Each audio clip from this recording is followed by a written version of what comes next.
오늘은 오직 예수로만 답해가는 삶이라는 제목으로 잠시 말씀을 나누고자 합니다.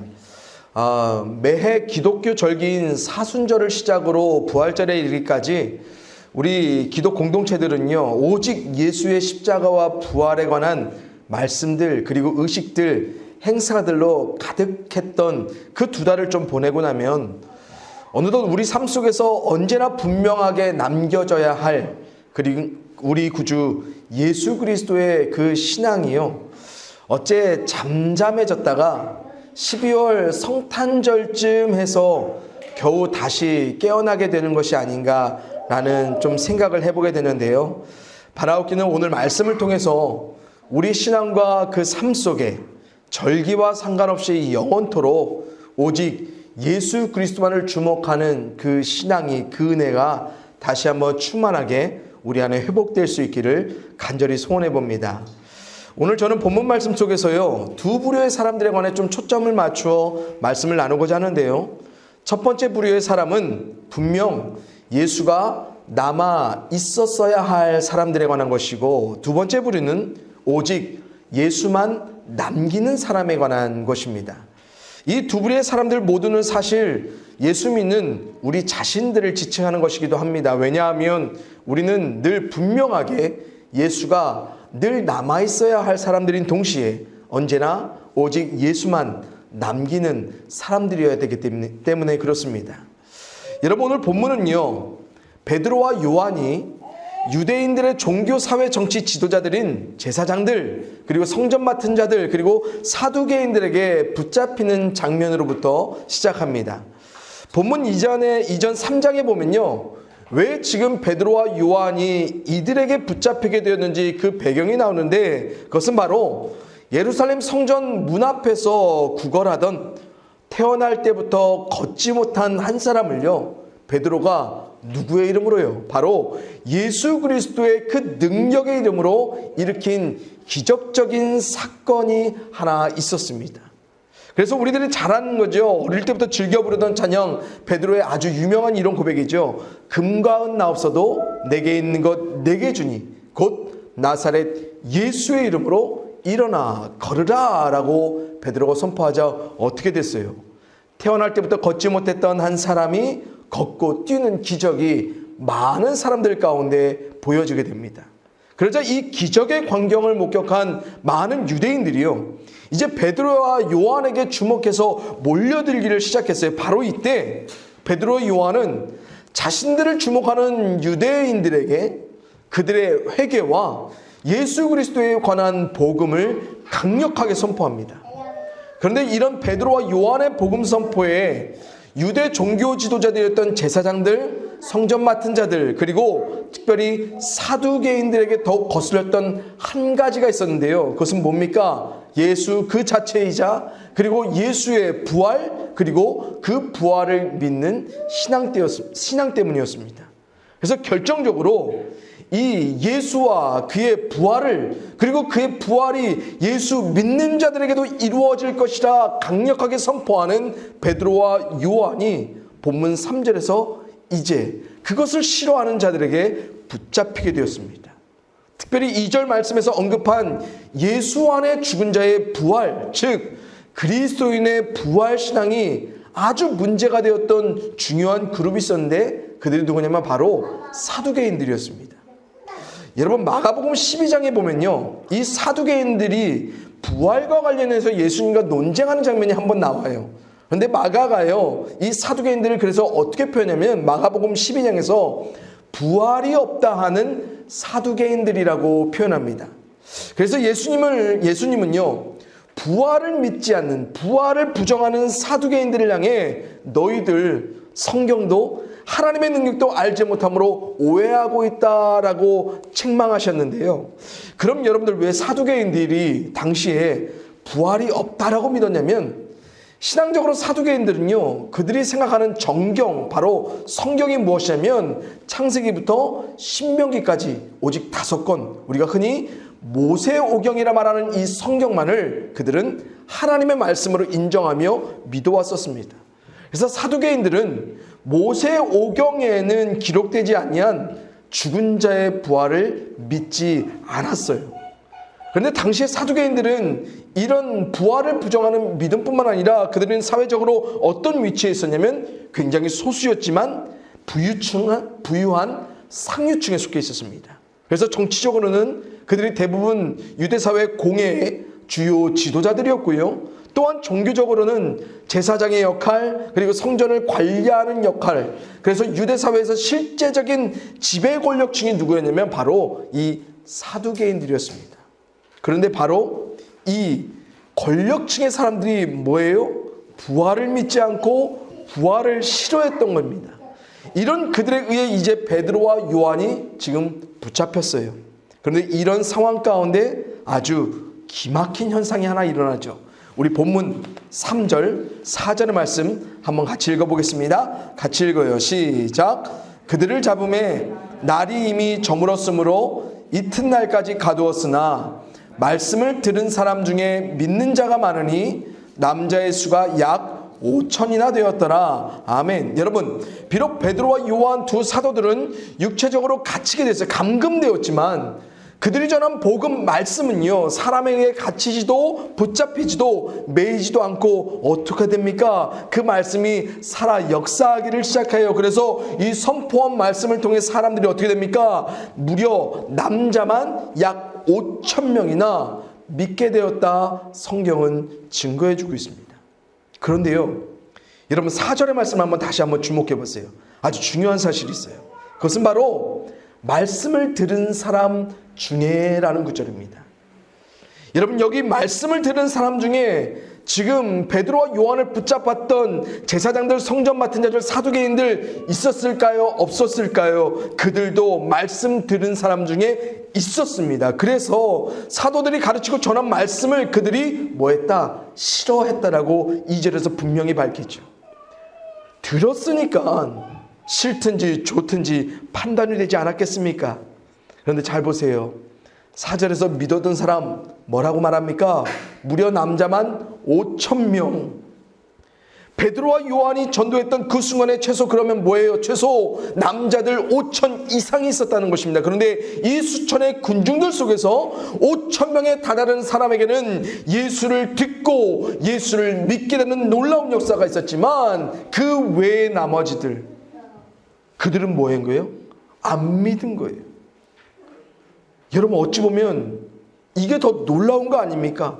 수천 명의 사람들이 지금 예수 믿는데 그 중에 안 믿는 부류가 있어요. 제가 첫 번째로 주목하고 싶은 이 부류의 사람들이 바로 이들이에요. 예수가 분명 남아 있었어야 했지만 예수가 남아있지 않던 5천 명 이외의 사람들이에요. 여러분, 설교자 달랐던 거 아닙니다. 선포했던 설교의 내용이 달랐던 것도 아닙니다. 설교했던 장소와 시간이 남달랐던 것도 아닙니다. 같은 설교자, 같은 말씀, 같은 시간, 같은 장소에서 모두가 똑같이 들었는데 누구는 예수를 믿어 담아냈지만 누구는 담지 못했습니다.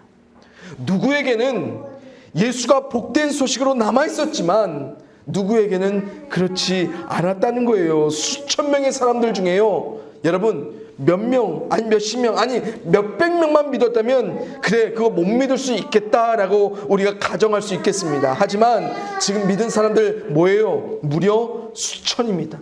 남자만 5천이 넘어요. 그렇다면 베드로와 요한의 복음을 들었던 사두개인들을 포함한 유대 지도자들에게도 누가요? 분명 예수가 남아있을 수 있었어요. 그들도 분명 예수의 복음을 영접하고 믿을 수 있던 기회가 있었어요. 하지만 그들은 뭐 했어요? 사도들의 그 가르침과 전함을 싫어하였더라. 또한 5천 명을 제외한 나머지 사람들에게도 예수가 남아 있었어야 됐지만 결과는 그렇지 못했습니다. 모든 것이 같았는데 결과가 전혀 다른 이유 무엇일까요? 그것을 성경은 믿음 때문이라고 증거합니다. 그래서 4절에서 분명히 증거합니다. 말씀을 들은 사람 중에 믿는 자가 많았다. 뭡니까? 예수에 관해 들었던 것이 중요한 것이 아니라 들은 예수를 뭐하는 자, 믿는 자에게만 예수가 남았더라는 것입니다. 좀 오래전인데요, 한 목사님의 인터뷰에서 제가 이런 글을 좀 보았어요. 복음은 절대 망하지 않습니다. 하지만 교회는 망할 수 있습니다 라는 것입니다. 여러분, 그래요. 예수 그리스도의 복음은 절대로 망하지 않습니다. 여러분 믿으십니까? 그렇다면 그 복음 그 자체이신 예수님을 믿고 그분의 말씀대로 믿고 살면 참 믿음의 사람들은 절대로 이 세상 가운데 영원토록 망하지 않는다는 사실도 우리는 믿어야 됩니다. 그래서 넘어져도 완전히 엎드러지지 않고요, 살 소망이 끊어진 그 자리에서도 예수 믿는 믿음의 사람들은, 그들의 모임인 교회는 절대로 망할 수 없다는 사실을 우리가 믿어야 돼요. 그런데 놀랍게도요, 오늘날 예수 복음을 믿는다는 우리가 망해가고 있습니다. 복음을 전한다는 교회가 망해가고 있습니다. 오해하지 마십시오. 제가 지금 말씀드린 이 망한다라는 의미가 단순히 세상이 말하는 것처럼 재정적인 경제적인 어려움이 있어서 망하고 있다라는 거 결코 아닙니다. 예수 믿는 우리가 망한다는 게 무슨 의미예요? 예수 믿어도 그분의 능력으로 다시 일어설 삶의 다음들을 소망하지 않는 것, 그것이 바로 우리가 망하는 것입니다. 예수 없이도 모든 것이 가능한 우리의 모임, 즉 교회가 있다면 그거 망하는 겁니다. 하나님의 모든 것 대신 예수로서 시작되고 결과되어지는 것이 좀처럼 우리가 속한 교회 속에 사라지고 있다면 그것은 점점 교회가, 우리가 망하고 있다는 분명한 증거입니다. 그럼 이게 왜 망한 겁니까? 하나님은 오직 예수 그리스도 안에, 그 믿음 안에 우리에게 모든 것이 되어주시겠다 약속하셨기 때문에 그렇습니다. 그렇기 때문에 그리스도 밖에서 하나님과 관계하고자 하는 모든 것 뭐 하는 거예요? 망하는 겁니다. 여러분, 로마서에서 사도 바울이 말합니다. 로마서 10장이요. 믿음은 들음에서 나며 들음은 그리스도의 말씀으로 말미암았느니라. 여러분, 믿음 어디서 나와요? 그리스도의 말씀을 들음으로 나온답니다. 그렇다면 한번 생각해 보세요. 우리가 말씀 안 들어서 믿음 없습니까? 말씀을 들어서도 안 믿어서 믿음 없는 겁니까? 여러분, 오늘 말씀 보세요. 다 들었어요. 그리스도 예수에 관한 그 복음을 다 들었어요. 사두개인, 종교 지도자들, 그리고 나머지 사람들 다 들었어요. 그러면 당연히 믿음 있어야 되는 거 아닙니까? 그런데 그들에게 믿음 없었어요. 왜요? 못 믿었어요. 듣기만 하고 믿지 않을 수 있었다는 것입니다. 여러분, 사도 바울이요, 로마서에서 이렇게 증거합니다. 복음은 모든 믿는 자들에게 구원을 주시는 하나님의 능력이 된다라고요. 그리스도 예수 안에서 하나님의 구원으로 능력이 되어주실 그 모든 일들은 누구에게만 일어나요? 복음을 믿는 사람에게만 임한다고 성경이 분명히 증거합니다. 차별 없어요. 복음을 어떻게 들었냐, 복음을 누구에게 들었냐, 그거 아무 상관없어요. 어떻게든 복음을 들었으면, 믿으면 하나님은 능력으로 구원의 역사를 이루어 주신다 말씀하십니다.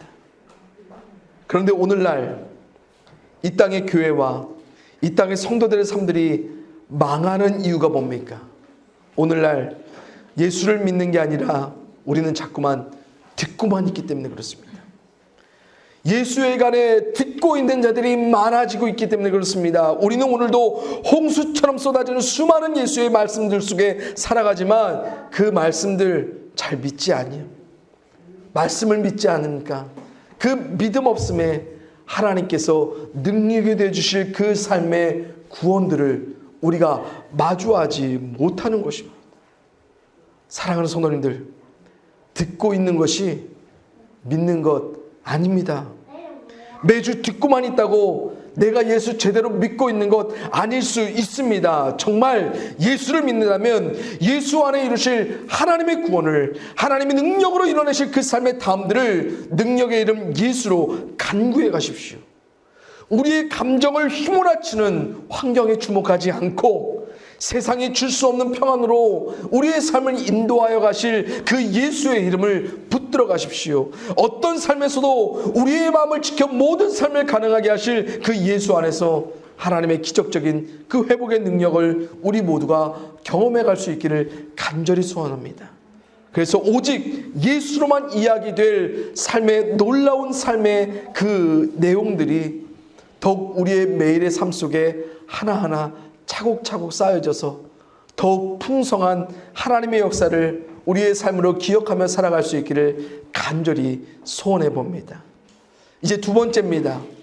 오직 예수를 남기는 사람에 관한 것인데요. 여러분 여기 보세요. 지금 베드로와 요한을 붙잡았던 이 사람들, 그들이 누굽니까? 유대인 지도자들, 권력층들입니다. 먼저 5절 6절에서 그 이름들까지도 아주 명확하게 기록됩니다. 관리들, 장로들, 서기관들, 대제사장들, 그리고 그들의 문중이라고요. 이들이 다 누굽니까? 예수 그리스도를 죽이는데 앞장섰던 사람들입니다. 특별히 6절에서 구체적인 이름 나오죠. 대제사장 안나스와 가야바라고요. 이들이 누군지 아세요? 안나스는요, 로마 군인들과 유대인들이 예수님을 처음 결박하여 붙잡았을 때 바로 예수님을 신문했던 사람이 바로 이 안나스입니다. 그리고 대제사장 가야바가 누구냐면 바로 아까 안나스의 사위, 바로 예수님을 빌라도에게 넘겨준 장본인이 바로 이 가야바입니다. 그래서 안나스와 가야바는요, 실제로 예수님을 죽음으로 내몬 아주 중요한 인물들이었어요. 그런데 그들 앞에 누가 섭니까? 지금 베드로와 요한이 또다시 서고 있어요. 예수님처럼. 왜요? 7절 말씀처럼 지금 너희들이 무슨 권세와 누구의 이름으로 이 걷지 못한 자를 고쳤냐는 것입니다.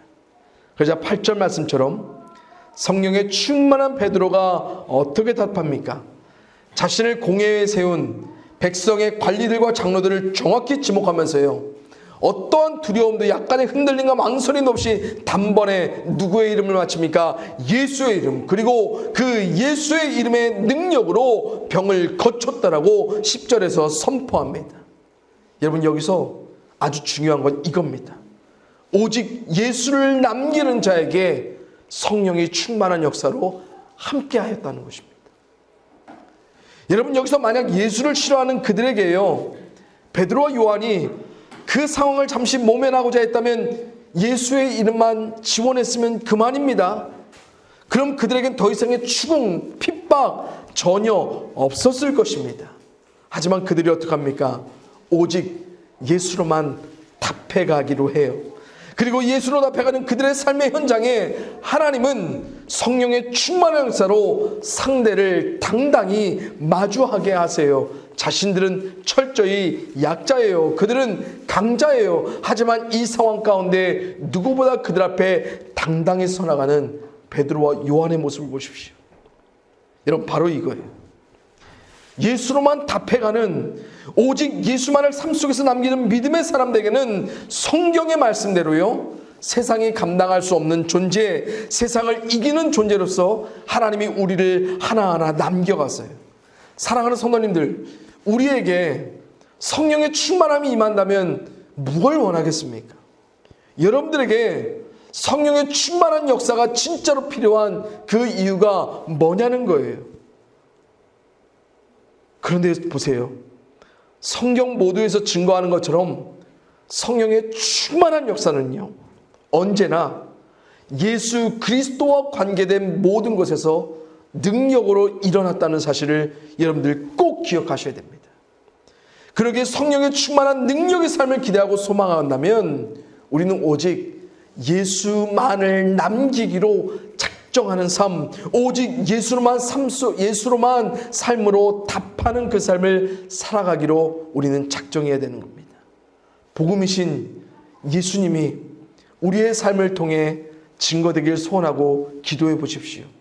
우리의 가정이, 내 사업이, 내가 꿈꾸는 삶의 목표들이 예수 그리스도의 이름을 존귀히 드러나는 삶을 살기 위해, 쓰임받기 위해 내가 그 삶을 꿈꾸며 나아가 보십시오. 우리 교회가 오직 예수만을 온전히 남기는 그런 교회 되기를 간절히 소원해 보십시오. 그럼 반드시 하나님은요, 우리의 삶 모든 곳에서 우리 교회 가운데 성령의 능력을 충만하게 하셔서 이 세상에 당당히 마주하게 하실 것입니다.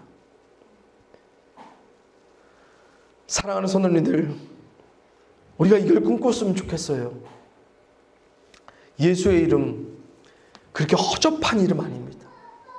예수 그리스도의 그 이름, 하나님은 우리 가운데 하나님의 모든 것이 되게 하실 것이라 약속해 주셨습니다. 하나님은 예수 안에서 언제나 예스가 되어 주신다고 성경 우리 가운데 분명히 증거합니다. 그렇기 때문에 우리는 하나님이 우리 가운데 답해 주실 그 삶을 어떻게 해요? 오직 예수의 이름으로만 물어가며 답하며 살아가야 할 줄 믿습니다. 그 삶의 자리마다 성령이 충만하게 임재하셔서 여러분들로 마주하게 그 삶을 여러분들 꼭 꿈꾸십시오. 그 자리에는 여러분의 이유는 없고 오직 하나님의 이유만이 분명하게 남기게 될 것입니다. 우리 이제 마지막으로요 11절 12절의 말씀만 읽고 설교를 마쳐볼게요. 11절 12절입니다. 시작. 이 예수는 너희 건축자들의 버린 돌로서 집 모퉁이의 머릿돌이 되었느니라. 다른 이로서는 구원을 받을 수 없나니 천하 사람 중에 구원을 받을 만한 다른 이름을 우리에게 주신 일이 없음이라 하였더라. 아멘. 여러분, 지금 사도 베드로와 요한을 붙잡으며 그들을 추궁했던 자들 누굽니까? 당대 정치 사회를 주도했던 모두가 종교 지도자들이었습니다. 다시 말하면 이들은요 유대 백성들의 신앙을 세우고 그들의 신앙을 붙잡아주고 일으키는 믿음의 신앙의 건축자들이었습니다. 하지만 그들은 그들의 신앙을 온전히 세울 수 있는, 그들의 믿음을 완성할 수 있는 유일한 그 반석, 바로 머릿돌 대신 예수 그리스도를 뭐처럼 취급했다 성경이 말해요? 버린 돌처럼 취급했다 말합니다. 그런데 이게요 우리의 삶 속에서도 그대로 반복되고 있다는 것이 너무너무 아쉬운 대목입니다. 여러분, 예수의 머릿돌, 예수께서 우리의 인생의 머릿돌이 되지 않으면 어떻게 되는 줄 아십니까? 12절의 말씀처럼요 다른 이름으로 구원받으려고 합니다. 구원받을 만한 다른 이름 하나님이 천하에 주신 적이 없는데 예수가 삶의 머리가 되지 않으면요 자꾸만 다른 것들로서 우리는 머리 삼아가며 우리가 구원받는 삶을 꿈꾸게 될 것이라는 것입니다. 하지만 성경은 너무나 분명히 말하지요. 하나님의 구원은, 하나님의 구원이 되어주실 그 능력은 오직 그리스도 예수 안에서만 우리 가운데 이루어 주신다. 하나님은 분명히 말씀해 주셨습니다.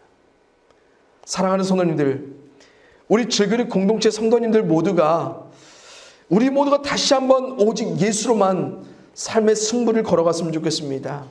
다른 거 말고요, 물질 쫓지 말고요, 내게 힘이 되어줄 사람 쫓지 말고요, 배경 쫓지 말고요, 오직 예수님만을 삶의 머리로 삼아서 하나님이 성령의 충만한 역사로 어떤 능력을 베푸셔서 하나님의 구원을 우리 삶께 이루어 주시는지 그것을 꿈꾸며 살아갔으면 좋겠어요. 그래서 언제 어디서든 오직 예수로만 믿음으로 답해가는 우리들, 그리고 그 삶에 하나님이 어떤 구원의 능력을 하나하나 담아주셔서 하나님으로 이야기될 그 기가 막힌 삶들을 우리로 경험하며 공유하게 하실지 우리가 그것을 더욱 꿈꾸며 살아갈 수 있기를 간절히 소원합니다. 그래서 저는 마지막으로 우리 고린도후서에서 사도 바울이 고백했던 이 고백을 함께 우리 입으로 고백하며 설교를 마치려고 하는데요. 우리 고린도후서 4장 7절부터 9절의 말씀 우리 표준 세번역으로 함께 읽습니다. 같이 읽어요. 시작. 우리는 이 보물을 질그릇 속에 담고 있습니다. 그러신 이 엄청난 능력이 하나님에게서 나오는 것이지 우리에게서 나오는 것이 아님을 드러내시려고 하는 것입니다. 우리는 여러 가지로 환난을 당해도 공경에 빠지지 않으며 난처한 일을 당해도 절망에 빠지지 않으며 박해를 당해도 버림을 받지 않으며 거꾸러뜨림을 당해도 망하지 않습니다. 아멘. 하나님의 그 엄청난 능력, 쉽게 깨질 수 있는 질그릇 같은 우리들의 삶에 그리스도 예수를 담아낸 우리의 삶 안에 하나님은 놀라운, 정말로 말로 다할 수 없는 엄청난 능력이 되어주시겠다 약속하십니다. 그래서 하나님이 능력이 되어주셔서 아니 될 그 삶의 내일들 우리가 다시 한번 믿음으로 꿈꿔가기를 간절히 소원하고요. 이 시간 우리 함께 찬양하고 기도로 예배를 마치도록 하겠습니다. 우리가 오늘도 다시 한번 주어진 말씀 안에 우리의 믿음을 다해갑니다. 천하의 다른 이름으로서는 하나님의 구원이, 하나님의 능력이 임할 수 없다.